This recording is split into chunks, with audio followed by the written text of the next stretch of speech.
Section 1. You will hear a conversation between a woman and a car rental agent about hiring a vehicle. First, you have some time to look at questions 1 to 4.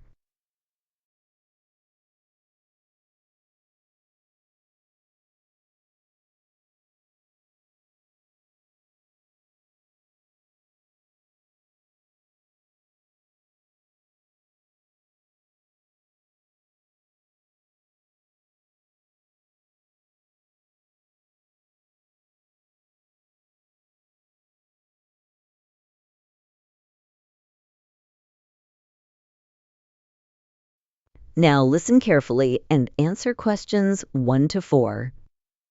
Good morning, Fast Drive Rentals. How can I help you today? Hi, I'd like to rent a car for a few days while I'm visiting Manchester for a business trip. Of course. May I know where you'll be staying during your trip? I'm staying at 27B, Greenfield Street, in the south part of the city. It's a serviced apartment near the business district. Got it. And may I take your contact number, just in case we need to confirm or update you about anything? Sure, it's 074825692213. That's my mobile number. Perfect. Now, what kind of car are you looking to rent? Something small and easy to drive, preferably automatic. I don't need anything too fancy. Probably an economy car? We do have a few compact automatic cars available. Would you like any specific features in the car? I'd prefer one with air conditioning and Bluetooth connectivity if possible. I'll be driving quite a bit, so comfort matters. Noted. That narrows it down nicely. I'll check the availability for you. Now you have some time to look at question 5 to 10.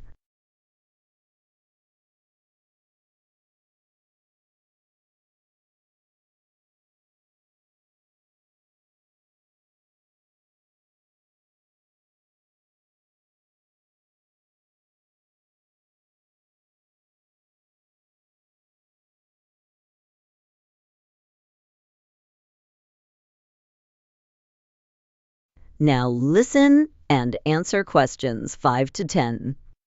Okay, I found a suitable model for you. The daily rental rate is £29. Does that price include insurance and fuel? No, insurance is separate, as are fuel charges and location fees. These additional costs are not covered by any discounts. I see. So discounts won't apply to insurance, fuel, or the location surcharge. Exactly. Discounts are valid only on the base rental price. That's clear. I plan to start the rental on the 18th of June. Would that be possible? Yes, we have availability for that date. May I get your driver's license number? Sure. It's B943512L. It's a UK-issued license. Thank you. Lastly, would you like to include any optional services such as a GPS or child seat? Yes, I'll definitely need a GPS. I'm not familiar with the local roads. No problem. I'll include that as an optional service in your booking. Great, thank you. You're welcome. Let me know if you need any changes later. That is the end of Section 1. You now have half a minute to check your answers.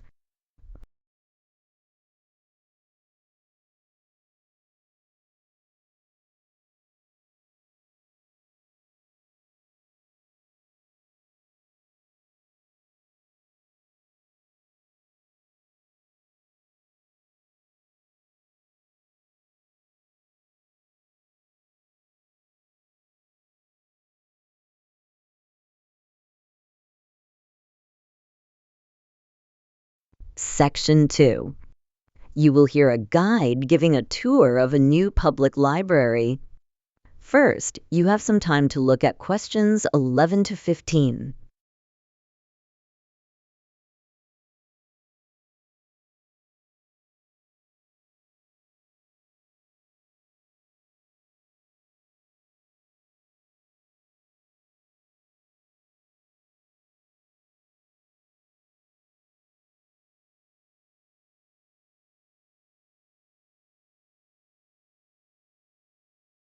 Now listen carefully and answer questions 11 to 15. Welcome to the Westwood Public Library. I'm Anna, your guide for today. I'm delighted to show you around this new facility, which opened just last month. As you walk through the main entrance, you'll immediately notice the reading room to your left.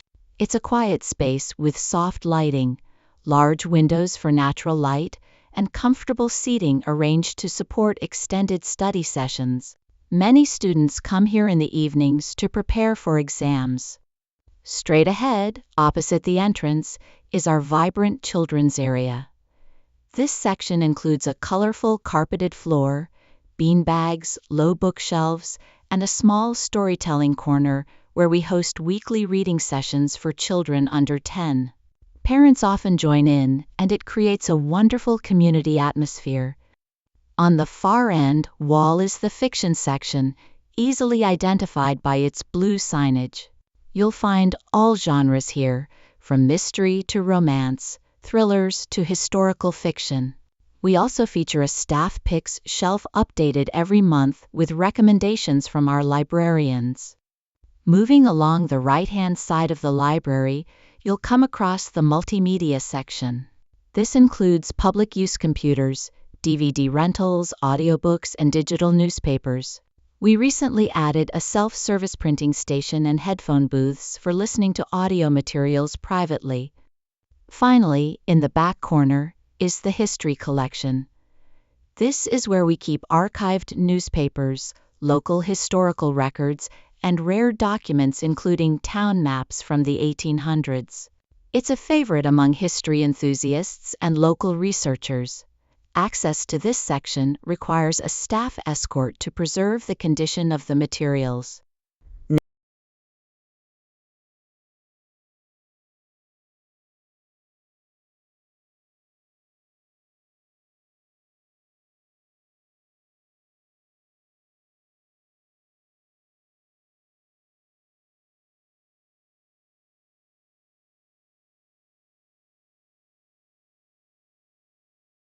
Now listen and answer questions 16 to 20. Now, let me share some important information about our library services. Every registered member is allowed to borrow up to 6 items at a time, including books, DVDs, and magazines. The maximum loan duration is 4 weeks. Items can be renewed twice unless they've been reserved by another member. If you need more time with your books, you can renew them either through our website, by calling the front desk, or by using our new mobile app. This app also allows you to check your current loans and overdue fees in real time. Please remember to return items on time. The library charges a fine of 10 pence per day for each item that is overdue. We do send out email reminders 3 days before the due date, but it is still your responsibility to return them on time. In case a book is already borrowed by someone else, you can complete a reservation form either online or at the help desk. You'll receive an email or a text notification once the book becomes available for pickup. Reserved books will be held for 3 days before being returned to the shelves. Additionally, we offer free high-speed Wi-Fi throughout the building. There are also 4 group study rooms available for booking in advance. These rooms are equipped with whiteboards and projectors and are especially popular with university students preparing presentations. That is the end of Section 2. You now have half a minute to check your answers.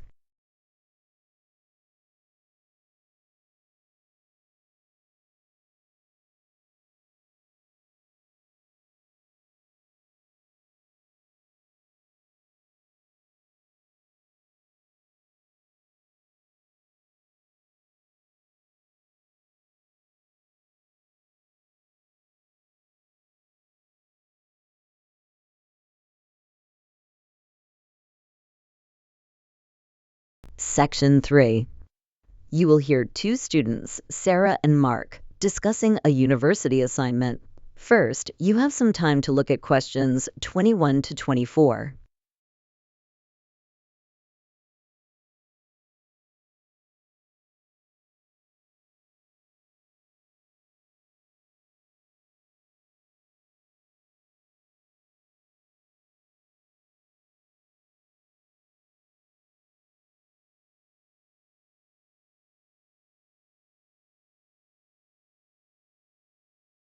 Now listen carefully and answer questions 21 to 24.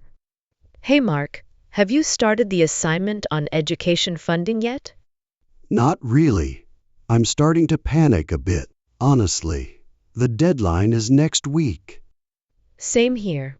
I've just been reading a few articles to get a basic understanding. I think we need to focus on comparing different models of funding. Like public versus private funding? Exactly.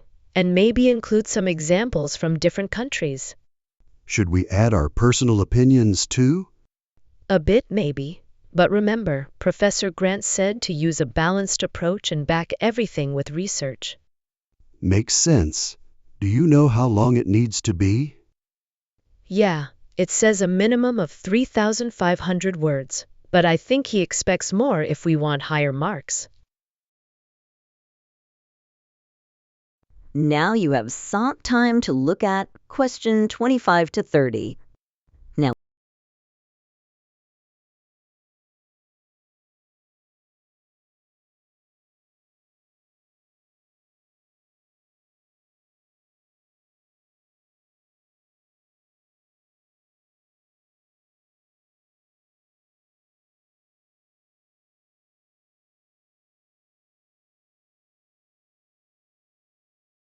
listen and answer questions 25 to 30.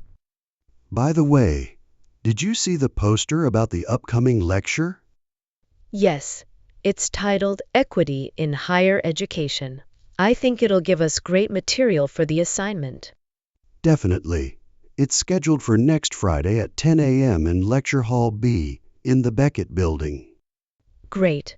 I'll mark that on my calendar. Have you found any useful books yet? I found a few. One is Student Access by M. Patel, published by Norton Books in 2018. Then there's Education Policies, written by R. Ahmed and published by Westbridge Press in 2016. Sounds useful. Yeah, and the third one is Learning Culture in Britain by S. Huang. It's from Broadfield Press, published in 2014. That is the end of section 3. You now have half a minute to check your answers.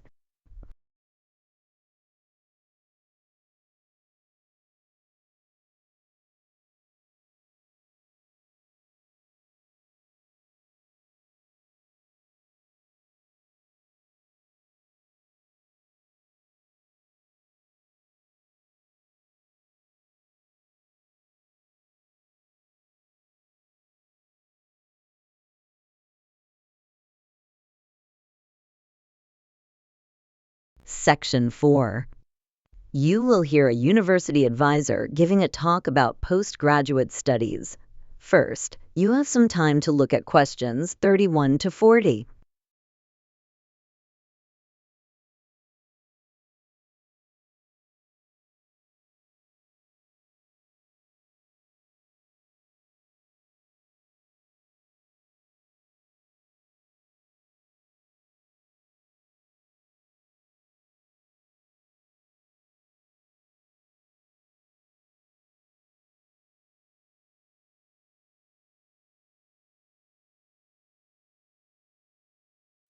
Now listen carefully and answer questions 31 to 40. Good morning, and welcome to the Postgraduate Orientation Session. I'm Dr. Helen Reed, the Postgraduate Studies Coordinator here at Eastwood University.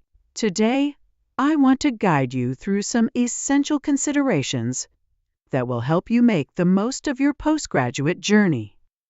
Let's begin with the types of study formats. Many postgraduate students nowadays opt for part-time or modular programs.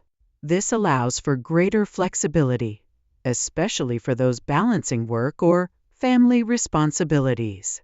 In fact, almost half of our current postgraduate population is enrolled part-time. For international students, full-time enrollment is usually required, so it's crucial to check your visa conditions. One of the most important steps is setting a clear academic or professional goal.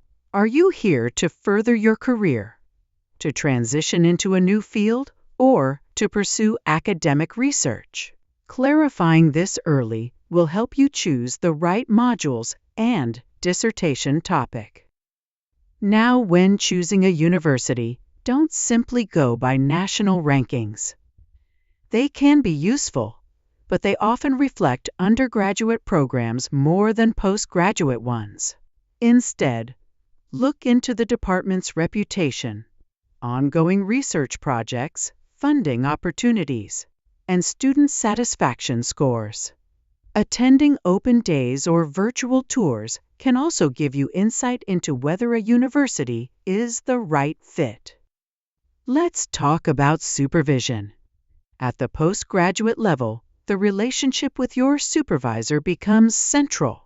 You'll want to ensure your supervisor has expertise in your area of interest and is available for regular meetings. A good supervisor supports your academic growth, helps set realistic goals, and gives timely feedback. Facilities are another key aspect to consider. For example, access to up-to-date libraries, digital journals, and quiet study spaces can really enhance your experience. Our university also provides specialist labs for science students, as well as access to high-performance computing for data-intensive research. If you're doing fieldwork or surveys, check if the university provides funding or equipment loans. Many postgraduate students struggle with isolation, especially those working independently on research projects. We recommend joining student associations, subject-specific groups, or postgraduate cafes hosted monthly by the student union. These gatherings allow you to share experiences, build friendships, and learn how others manage their academic workload. Budgeting is a crucial component of postgraduate life. Aside from tuition fees, remember to account for accommodation, meals, books, printing, and travel. Social activities, although optional, are important for mental health, so try to set aside some funds for those as well. Our university offers budgeting workshops and financial planning sessions at the start of every term. A common issue students overlook is hidden academic costs. These might include lab fees, software licenses, photocopy cards, or even graduation fees. Make sure you read the fine print on your course information page and talk to the finance office if anything is unclear. Finally, let's address funding. Unlike undergraduate programs, most postgraduate courses do not qualify for government loans. That means you'll need to explore alternative funding sources such as scholarships, employer sponsorships, or research grants.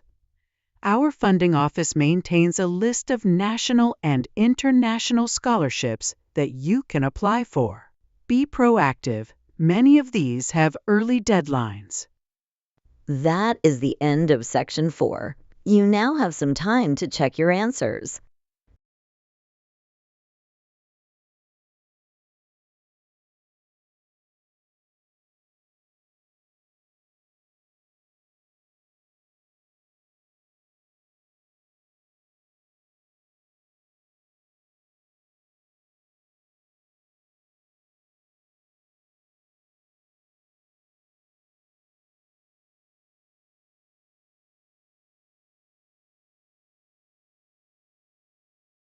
This is the end of the listening test. Now you have 10 minutes to transfer your answers to the answer sheet.